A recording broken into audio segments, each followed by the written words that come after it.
김영훈의 두뇌 교육을 시작하겠습니다. 오늘의 주제는 ADHD의 발견입니다. 비록 정이 많고 매력적이기는 하지만 공격적이고 예측할 수 없는 감정을 폭발합니다. 때로는 수다스럽고 과시적인 행동을 하기도 합니다. 어린이집에서 다른 아이를 계속 때리고 괴롭히며 그들의 장난감을 빼앗습니다.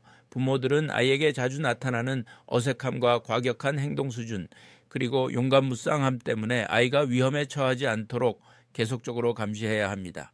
정의 난로를 틀거나 전기 콘센트에 물건을 집어넣거나 창문을 기어 나오는 등의 행동을 합니다. 벽을 음식물로 칠하기도 하고 커튼을 찢고 가구를 부셔뜨리기도 합니다. 주에만 다른 데로 돌리면 해서는 안 될 일을 하고 있습니다.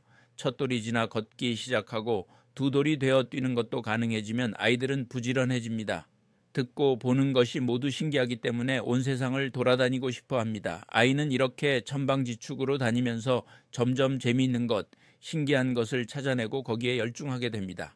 장난감, 그림책, 텔레비전이 호기심의 대상이 되고 그 외의 일상 도구도 흥미를 끕니다. 5, 6세가 되면 아이는 제법 한참 동안 앉아 한 가지 일에 몰두하게 되는데 이때 웬만한 일이 주위에서 발생해도 금방 자리에 일어나지 않습니다. 그런데 아이들 중에는 5, 6세가 되어도 한 가지 일에 몰두하지 못하고 돌아다니는 아이가 있습니다. 아무리 흥미있어 하는 그림책도 1, 2분 이상 들여다보지 못하고 옆방에서 들려오는 소리에 일어나 쫓아갑니다. 텔레비전을 재미있게 보다가도 문소리에 쫓아나갑니다. 관심이 있어서 시작한 대부분의 일을 끝내지 못합니다. 자기가 하고자 하는 일에 주의력을 집중하지 못합니다. 오히려 사소한 외부의 소리나 자극에 더 민감합니다. 이렇게 지나치게 많이 움직이고 소란하여 주의 집중을 못하는 아이가 지속적인 주의력 결핍이나 과잉 행동으로 인하여 유치원, 학교 생활이나 가정 생활에 지장을 줄 때 ADHD를 의심하게 되는데 과잉 행동, 주의 산만, 충동성 등이 ADHD의 세 가지 특징적인 증상입니다. 1. 과잉 행동. ADHD 아이들은 움직임이 많습니다. 대부분은 안절부절 못합니다. 움직임으로 알 수 있는데 언제나 손, 연필, 발 등을 계속 움직입니다. 의자에 앉아있는 모습이 어설프고 차분히 앉아있지 못합니다. 류. 주의력 결핍. 아이는 주위 환경에서 오는 불필요한 정보를 제거하는 데 어려움을 느낍니다. 모든 소리에 관심을 기울입니다. 방에서의 목소리나 전화벨, 소리 등의 적절치 못한 소리에 반응합니다. 책이나 그림과 같은 적절한 것에 관심을 기울이기보다는 모든 것에 주의를 기울입니다. 3. 충동성. 아이는 행동하거나 말하기 전에 생각하지 않으려 자신의 행동으로 인하여 초래될 다른 사람의 충격을 고려하지 않습니다. 따라서 판단 부정확하고 충동적이고 즉흥적으로 행동합니다. ADHD는 전두엽 기능의 저하와 관련이 있다에 대해서 말씀드리겠습니다. 전두엽은 주의력과 정서 반응을 규제하는 데 관련이 있습니다. 실험실에서 원숭이에게 전두엽의 기능을 없애버리면 과잉 행동적이고 주의가 산만하며 정서적으로 과잉 반응을 보여 마치 주의력 결핍 과잉 행동 장애 이하와 같이 됩니다. 실제로 ADHD 아이의 전두엽 혈류를 조사해보면 혈류가 다른 아이보다 떨어져 있는 것을 알 수 있습니다. 일반적으로 ADHD 증상들은 사육세에 나타나는데 유치원에 다닐 무렵에 ADHD 아이는 행동이 과격하지만 소심하고 두려움이 많으며 친구들과도 잘 어울리지 못합니다. 수업 시간에도 남의 행동에 지나치게 간섭하거나 방해를 하고 떠들면서 조용히 앉아있지 못합니다. 교사가 시키는 대로 따르지도 않고 자기 잘못도 깨닫지 못합니다. ADHD 아이가 보이는 증상은 아이마다 다양하고 정도의 차이가 크기 때문에 보는 관점에 따라 판단의 차이가 있을 수 있습니다. 부모들은 증상이 심한 경우를 제외하고는 대부분이 아이들에게 나타날 수 있는 정상 행동이라고 생각하는 반면 교사들은 모든 학생의 50% 정도가 다소의 차이는 있지만 ADHD의 증상들을 갖고 있다고 생각한다고 합니다. ADHD 아이들이 보이는 가장 많은 행동적 특징 14가지를 빈도순으로 열거하면 다음과 같습니다. 의자에 조용히 앉아 있어야 될 때 차분히 앉아 있지 못하고 손이나 발을 아무 목적 없이 계속 움직입니다. 요구되는 시간 동안 의자에 앉아 있지 못합니다. 조그만 소리나 사소한 외부적 자극에 의해서도 쉽게 산만해집니다. 게임이나 단체 활동을 할 때 자기 순서를 기다리지 못합니다. 질문을 받게 되면 질문 도중에 아무 생각 없이 불쑥불쑥 대답합니다. 이해를 못하거나 반항적이 아닌데도 지시대로 따르지 못합니다. 학습이나 놀이를 정해진 시간 동안 지속할 수 없습니다. 한 가지 일을 마무리하지 않은 상태에서 다른 일을 시작합니다. 상황에 맞지 않는 쓸데없는 이야기를 너무 많이 합니다. 다른 사람의 말이나 행동을 가로막고 끼어든다. 다른 사람이 하는 말을 조용히 듣지 못합니다. 학교나 집안에서 필요한 물건들을 자주 잃어버린다. 결과를 예상하지 않고 신체적으로 위험한 일을 자주 합니다. 위에 기술한 것과 같은 과잉 행동과 주의력 결핍 때문에 지능은 정상인데도 불구하고 학교 생활에 적응할 수 없게 되고 자연히 성적도 좋지 않습니다. 특히 수학이나 과학 과목의 수없이 증상이 더 악화되는 경향이 있으며 심하면 사회적 격리감, 정서불안, 이기주의적 성격, 자기 존중감의 상실 등이 동반됩니다. ADHD의 치료에 대해서 말씀드리겠습니다. ADHD의 효과적인 치료를 위해서는 가정 및 학교에서 아이의 행동에 대한 관리가 필요하고 약물요법을 병용하여야 하며 공존질환이 있을 경우 소아정신건강의학과적 치료가 필요한 경우도 있습니다. 가정에서는 부모는 아이가 편안함을 느끼면서도 자기가 꼭 해야 할 일은 할 수 있게끔 도와주어야 합니다. 아침, 오후 및 저녁 시간에 꼭 수행해야 할 일과 지켜야 할 시간을 정합니다. 한번 정한 규칙은 꼭 지키도록 하여야 하지만 너무 오랫동안 한 가지 일을 시키거나 아이의 능력에 벗어나는 복잡한 일을 시켜서는 안 됩니다. 한 가지 일을 하는데 적절한 시간은 약 15분 정도이며 15분마다 변화를 주어야 하며 가능하면 몸을 움직일 수 있는 일을 조으며 일이 끝나면 휴식을 취할 수 있게 합니다.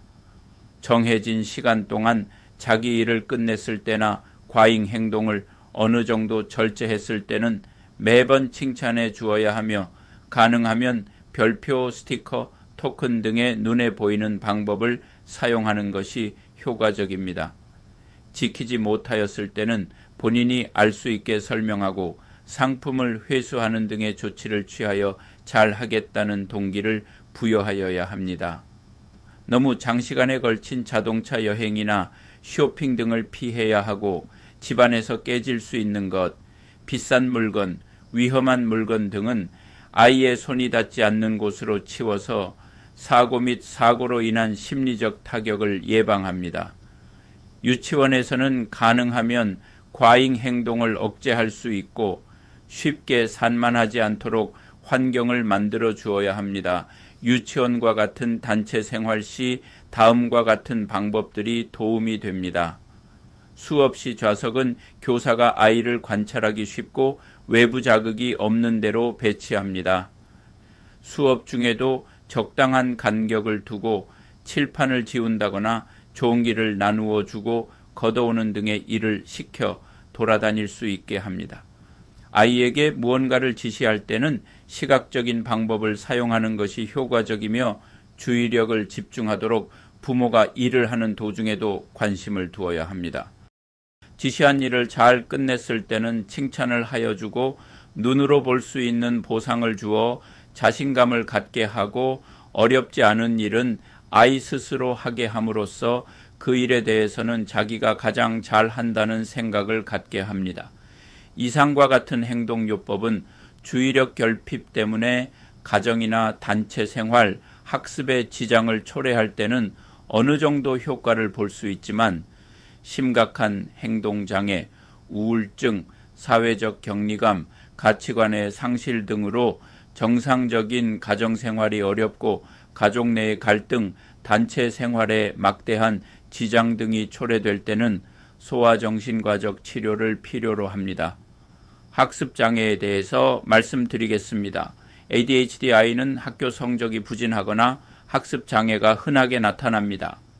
ADHD 아이는 최소한 2과목에서 약 4분의 3 정도의 부진한 성적을 보여 보통 평균 이하를 나타냅니다. 다른 아이와 비교해 보면 ADHD 아이가 낙제할 위험성은 약 2~3배가 높습니다. 많은 ADHD 아이에게 나타나는 학습 장애는 지능이 낮기 때문만은 아닙니다. 실제적으로 IQ가 매우 높은데도 학교 성적이 매우 저조한 ADHD 아이도 있습니다. ADHD 아이의 저조한 학교 성적이 단순히 집중력에 문제가 있기 때문은 아닙니다. 약물 치료로 집중력이 향상되는 치료 효과를 보았다 하더라도 많은 경우 학교 성적에 별다른 향상을 나타내지 않습니다. 학습장애아란 학습을 할 수 있는 정상적인 능력을 갖고 있음에도 불구하고 학습이 부진한 아이를 말합니다. 이는 학습장애가 학교 성적이 부진한 모든 아이를 의미하는 것은 아니라는 것입니다. 예를 들면 시각장애나 청각장애가 있거나 혹은 운동장애로 인하여 학교 성적이 부진한 아이를 학습장애자라고 하지는 않으며 또한 지적장애로 인하여 학교 성적이 부진한 아이 학습장애에 속하지 않습니다. 학습장애의 정의는 학습장애를 가지고 있는 아이는 언어나 문자를 이해하거나 사용하는 것과 관련된 기본 심리 과정에 한 가지 이상의 장애를 가지고 있다입니다. 즉, 이것은 듣고 생각하고 말하고 읽고 쓰고 단어의 철자를 쓰고 셈하는 것에 장애가 있다는 것입니다. 이 정의에 따르면 약 30%의 아이들이 학습 장애자가 될 수 있습니다. 또한 이런 아이 모두가 ADHD를 가지고 있는 것은 아닙니다. 주의력 결핍과 과잉 행동이 없이 순수하게 학습 장애를 가지고 있는 아이도 있습니다. 반대로 ADHD 아이의 약 65%에서 학습 장애를 가지고 있습니다. ADHD처럼 학습 장애는 집안에 유전적 요인이 있습니다. 한 연구에서 학습 장애 아이 가정의 25~40%가 가족원 중에 유사한 문제를 지니고 있는 가족이 있음을 밝혀졌다. 또한 ADHD처럼 학습 장애는 여아보다는 남아에 많습니다. 학습 장애 아이에게도 역시 출산 시 난산과 뇌손상, 선천성 감염, 독소해의 노출과 같은 내력이 있습니다. 학습장애의 치료 목적은 학습을 효율적으로 하게 하고 학습장애로 인한 2차적인 정신문제를 치료하는 것입니다. 이러한 목적을 달성하기 위해서는 교사, 소아청소년과 의사, 소아정의학과 의사, 심리치료사, 부모들의 긴밀한 협조가 필요합니다. 학습장애의 치료에서 가장 기본적인 것은 교육입니다. 이것은 아이의 학습장애의 종류와 정도, 그리고 학습에 있어서의 아이의 강점과 약점에 따라서 개인에 맞도록 만들어지고 교육되어야 효과적입니다. 학습장애의 정도가 아주 경한 아이는 일반학급에서 교육을 받을 수 있고, 그보다 정도가 심한 경우에는 특수교육이나 개인 교수가 필요하기도 합니다. 학급 내에서의 학습 외에도 운동, 음악, 연극, 공예 등의 교육을 통하여 다양한 기술을 습득하게 하고 그에 따라서 자신감을 갖도록 하는 것도 중요합니다. 학습장애로 인한 2차적 정서 문제가 있을 경우에는 소아정신건강의학과 상담이 필요합니다. 가족 간의 정신적 갈등이 있을 때에는 가족요법이 도움이 됩니다. 학습장애에 ADHD가 동반된 경우에는 특히 약물요법이 필요합니다. 가장 흔히 사용되는 약물은 중추신경자극제이고 그 외에 항구울제가 쓰이기도 합니다. 대개의 학습장애 아이는 성인이 되면서 사회생활을 영위할 수 있는 정도의 사회적 기술은 습득하지만 다른 성인에 비하면 직장이나 사회에 적응이 뒤떨어집니다. 소아신경과 전문의 김영훈 교수였습니다.